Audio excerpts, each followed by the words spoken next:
ಆತ್ಮೀಯ ವಿದ್ಯಾರ್ಥಿಗಳೇ, ಸ್ಪರ್ಧಾಕಾಂಕ್ಷಿಗಳೇ, ಜ್ಞಾನಾಕಾಂಕ್ಷಿಗಳೇ, ಇಂದಿನ ತರಗತಿಗೆ ನಿಮಗೆಲ್ಲರಿಗೂ ಸ್ವಾಗತ. ನಾನಿಂದು ತಂದಿರುವ ವಿಷಯ ವಸ್ತು ನಮ್ಮ ಸಂವಿಧಾನದ ಪ್ರಮುಖ ವಿಧಿಗಳು. ನಿಮಗಾಗಿ ಸಂಗ್ರಹ ಮಾಡ್ಕೊಂಡು ಬಂದಿದ್ದೇನೆ. ಒಂದೆಡೆ ಸೇವ್ ಮಾಡಿ ಇಟ್ಕೊಳ್ಳಿ. ಇದು ನಾವು ಭಾರತೀಯರಾಗಿದ್ದರಿಂದ ನಮ್ಮ ರಕ್ಷಣೆಗೆ ಇರುವ ಏಕೈಕ ಮಾಧ್ಯಮ ಸಂವಿಧಾನವಾಗಿದೆ. ಸಂವಿಧಾನದಲ್ಲಿರುವಂಥ ವಿಧಿಗಳ ಬಗ್ಗೆ ನಮಗೆ ಸಾಮಾನ್ಯ ಜ್ಞಾನ ಇರಬೇಕಾದದ್ದು ಅಗತ್ಯ. ಸಂವಿಧಾನದ 1ನೇ ವಿಧಿ ಏನು ಹೇಳುತ್ತೆ? ಇದು ದೇಶದ ಹೆಸರು ಮತ್ತು ಭೂಪ್ರದೇಶಗಳ ಬಗ್ಗೆ ಮಾಹಿತಿ ನೀಡುತ್ತೆ 1ನೇ ವಿಧಿ. ಹಾಗೆ ಸಂವಿಧಾನ 2ನೇ ವಿಧಿ ಏನು ಹೇಳುತ್ತೆ? ಹೊಸ ರಾಜ್ಯಗಳ ಸ್ಥಾಪನೆ ಮಾಡಬೇಕಾದ ವಿಷಯವನ್ನು 2ನೇ ವಿಧಿಯಲ್ಲಿ ಹೇಳುತ್ತೆ. ಸಂವಿಧಾನ 3ನೇ ವಿಧಿ ರಾಜ್ಯಗಳ ವಿಂಗಡಣಾ ರಾಜ್ಯಗಳ ಹೆಸರು ಬದಲಾವಣೆ, ರಾಜ್ಯಗಳ ಗಡಿ ಬದಲಾವಣೆಗಳ ಬಗ್ಗೆ 3ನೇ ವಿಧಿಯಲ್ಲಿ ನಾವು ತಿಳ್ಕೋಬಹುದು. ಸಂವಿಧಾನ 4ನೇ ವಿಧಿ ಏನು ಹೇಳ್ತದೆ? ಸಂವಿಧಾನದ 2ನೇ ಮತ್ತು 3ನೇ ವಿಧಿಗೆ ಸಂಬಂಧಿಸಿದಂತೆ ಪಾರ್ಲಿಮೆಂಟಿಗೆ ಅಧಿಕಾರ ನೀಡಿದೆ. ಸಂವಿಧಾನದ 5ನೇ ವಿಧಿ ಏನು ಹೇಳ್ತದೆ? ನಾಗರಿಕತ್ವ ಅಥವಾ ಪೌರತ್ವದ ಬಗ್ಗೆ ಹೆಚ್ಚಿನ ಮಾಹಿತಿಯನ್ನು 5ನೇ ವಿಧಿಯಲ್ಲಿ ನಮಗೆ ನೀಡುತ್ತೆ.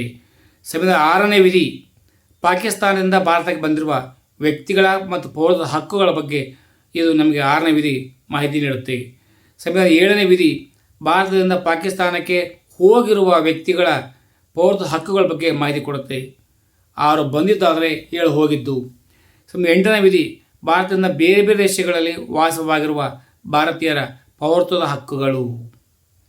9ನೇ ವಿಧಿ ಏನು ಹೇಳಪ್ಪ ಅಂದರೆ ಸ್ವ ಇಚ್ಛೆಯಿಂದ ಬೇರೆ ದೇಶದ ಪೌರತ್ವ ಪಡೆದವರ ಮತ್ತು ಭಾರತದ ಪೌರರಲ್ಲದವರ ಬಗ್ಗೆ ಹೆಚ್ಚಿನ ಮಾಹಿತಿ ನೀಡುತ್ತೆ 9ನೇ ವಿಧಿ.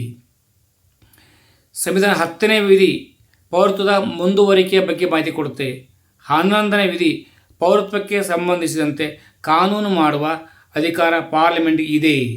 ಸಂವಿಧಾನ 12ನೇ ವಿಧಿ ರಾಜ್ಯ ಎಂಬ ಪದದ ಅರ್ಥದ ಬಗ್ಗೆ ಹೆಚ್ಚಿನ ಮಾಹಿತಿ ನೀಡುತ್ತದೆ. ಸಂವಿಧಾನ 12ನೇ ವಿಧಿ. 13ನೇ ವಿಧಿ ಏನು ಹೇಳಪ್ಪ ಅಂದರೆ ಸಂವಿಧಾನ ವಿರೋಧಿ ಕಾನೂನು ಮಾಡುವಂತಿಲ್ಲ. 14ನೇ ವಿಧಿ ಏನು ಹೇಳುತ್ತೆ ಅಂತ ಹೇಳಿದ್ರೆ ಕಾನೂನಿನ ಮುಂದೆ ಸಮಾನತೆ ಮತ್ತು ಸಮಾನ ರಕ್ಷಣೆ. 15ನೇ ವಿಧಿ ಯಾರಿಗೂ ತಾರತಮ್ಯ ಮಾಡುವಂತಿಲ್ಲ, ಎಲ್ಲರನ್ನೂ ಸಮಾನವಾಗಿ ಕಾಣಬೇಕು. ಸಂವಿಧಾನ 16ನೇ ವಿಧಿ ಸಾರ್ವಜನಿಕ ಉದ್ಯೋಗಗಳಲ್ಲಿ ಸಮಾನ ಅವಕಾಶ ನೀಡಲಾಗಿದೆ. ಸಂವಿಧಾನದ 17ನೇ ವಿಧಿ ಅಸ್ಪೃಶ್ಯತೆ ನಿಷೇಧ ಕಾಯ್ದೆಯನ್ನು ಜಾರಿಗೆ ತರಲಾಗಿದೆ. 18ನೇ ವಿಧಿ ಬಿರುದುಗಳನ್ನು ರದ್ದುಗೊಳಿಸಲಾಗಿದೆ.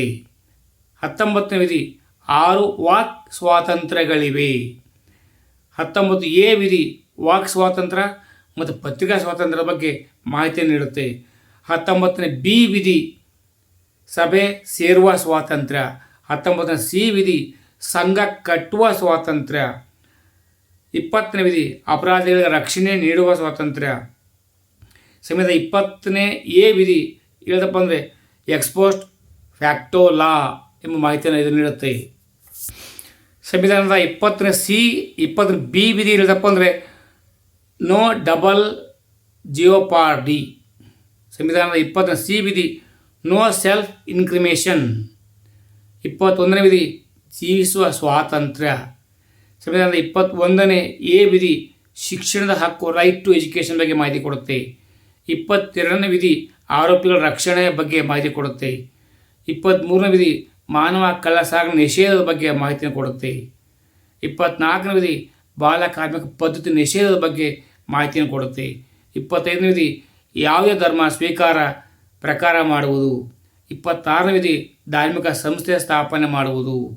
27ನೇ ವಿಧಿ ದಾನ ದತ್ತಿಗಳ ಸ್ವೀಕಾರದ ಬಗ್ಗೆ ಮಾಹಿತಿ ಕೊಡುತ್ತೆ. 28ನೇ ವಿಧಿ ಧಾರ್ಮಿಕ ಬೋಧನೆ ಬಗ್ಗೆ ಮಾಹಿತಿ ಕೊಡುತ್ತೆ. 29ನೇ ವಿಧಿ ಧಾರ್ಮಿಕ ಮತ್ತು ಭಾಷಾ ಅಲ್ಪಸಂಖ್ಯಾತರ ಬಗ್ಗೆ ಮಾಹಿತಿ ಕೊಡುತ್ತೆ. 31ನೇ ವಿಧಿ ಆಸ್ತಿ ಹಕ್ಕು, ಇದನ್ನು ಈಗ ರದ್ದುಗೊಳಿಸಲಾಗಿದೆ. 32ನೇ ವಿಧಿ ಸಂವಿಧಾನಾತ್ಮಕ ಪರಿಹಾರಗಳ ಹಕ್ಕು. ಸಂವಿಧಾನದ 33ನೇ ವಿಧಿ ಸಶಸ್ತ್ರ ಪಡೆಗಳಿಗೆ ಸಂಬಂಧಿಸಿದ ಹಕ್ಕುಗಳ ಬಗ್ಗೆ ಮಾಹಿತಿ ಕೊಡುತ್ತೆ. ಸಂವಿಧಾನದ 35ನೇ ವಿಧಿ ಮೂಲಭೂತ ಹಕ್ಕುಗಳ ತಿದ್ದುಪಡಿ ಮಾಡುವ ಅಧಿಕಾರ ಸಂಸತ್ತಿಗಿದೆ. ಸಂವಿಧಾನದ 36ನೇ ವಿಧಿ ರಾಜ್ಯ ಎಂಬ ಪದದ ಅರ್ಥ ನೀಡುತ್ತದೆ. ಸಂವಿಧಾನದ 37ನೇ ವಿಧಿ ಪ್ರಶ್ನಿಸುವಂತಿಲ್ಲ. ಸಂವಿಧಾನದ 38ನೇ ವಿಧಿ ಸಾಮಾಜಿಕ ಅಸಮತೋಲನ ಹೋಗಲಾಡಿಸುವುದು. ಸಂವಿಧಾನದ 39ನೇ ವಿಧಿ ಸಮಾನ ಕೆಲಸಕ್ಕೆ ಸಮಾನ ವೇತನ. ಸಂವಿಧಾನದ 39A ವಿಧಿ ಉಚಿತ ಕಾನೂನು ನೆರವಿನ ಬಗ್ಗೆ ಮಾಹಿತಿ ಕೊಡುತ್ತೆ. ಸಂವಿಧಾನದ 40ನೇ ವಿಧಿ ಪಂಚಾಯಿತಿಗಳ ಸ್ಥಾಪನೆ ಬಗ್ಗೆ ಮಾಹಿತಿ ಕೊಡುತ್ತೆ. 41ನೇ ವಿಧಿ ಮಹಿಳೆಯರಿಗೆ, ದುರ್ಬಲರಿಗೆ, ವೃದ್ಧರಿಗೆ, ಅಂಗವಿಕಲರಿಗೆ ಸಹಾಯ ಮಾಡುವುದು. ಸಂವಿಧಾನದ 42ನೇ ವಿಧಿ ಪ್ರಸೂತಿ ಸೌಲಭ್ಯ ಕಾಯ್ದೆ 1961 ಬಗ್ಗೆ ಮಾಹಿತಿ ಕೊಡುತ್ತೆ. ಸಂವಿಧಾನ 43A ವಿಧಿ ಕಾರ್ಮಿಕ ಸಂಘಗಳ ಸ್ಥಾಪನೆ ಬಗ್ಗೆ ಹೆಚ್ಚಿನ ಮಾಹಿತಿ ಕೊಡುತ್ತೆ. ವಿದ್ಯಾರ್ಥಿಗಳೇ, ಒಂದೆರಡು ಸಂಗ್ರಾಮ ಇಟ್ಕೊಳ್ಳಿ, ಸೇವ್ ಮಾಡಿ ಇಟ್ಕೊಳ್ಳಿ. ಯಾವತ್ತಾದರೂ ಬಳಕೆಗೆ ಬರ್ತದೆ.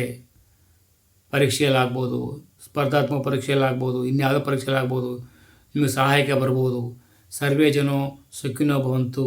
ಜೈ ಹಿಂದ್, ಜೈ ಕರ್ನಾಟಕ, ಜೈ ಭಾರತ್ ಮಾತೆ. ಸರ್ವರಿಗೂ ಶುಭವಾಗಲಿ.